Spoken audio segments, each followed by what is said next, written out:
common calamity that you can experience while you're on the road is getting a flat tire. So we've decided to run with that and make it today's auto tip. We're back with Bob Gugino of Bison Automotive. Now, Bob, you're going to walk me through the process of changing a tire. We're on the road, we get that flat, where should we start? Okay, the first thing you gotta do is, of course, make sure you're in a safe neighborhood and that the ground is nice and level and that you're in a secure spot away from traffic or any other obstacles that might get in your way or that might be unsafe. All right, so we pull over to the side of the road. The scene is safe. We can start changing that tire. What's the first step for that? The first thing we need to do is consult our owner's manual. If we don't know already where the jack and the spare and all that is located, and also the lifting points for the vehicle. So we've got the jack underneath the car here, and we've took a little pressure off the tire so we can go ahead and loosen the lug nuts. So we're gonna go ahead and loosen these lug nuts one by one.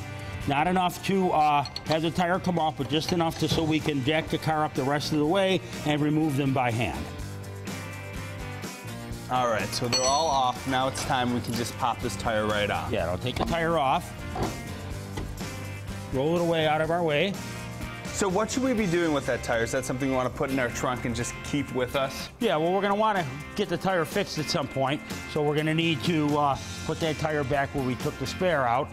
Now we're going to need to install the spare. We need to line up our wheel studs here. Put that at the top, this one here. Put at the top, install the tire, take our lug nuts by hand, one at a time, install them. Now, is this to make sure that everything lines up and that the tire's flush?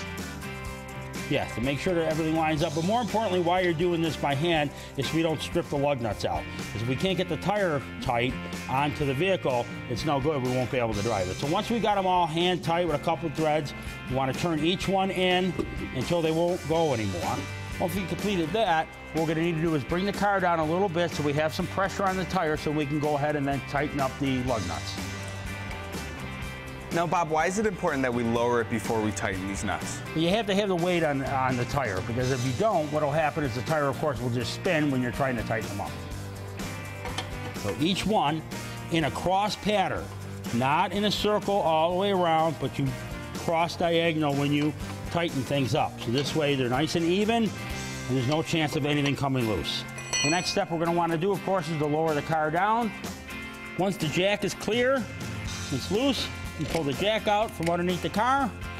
We're basically finished. We just need to put everything away, and we're good to go. We know to take the tire to a repair shop and have it taken care of. And how long can you drive on a spare tire before you really want to get that checked out?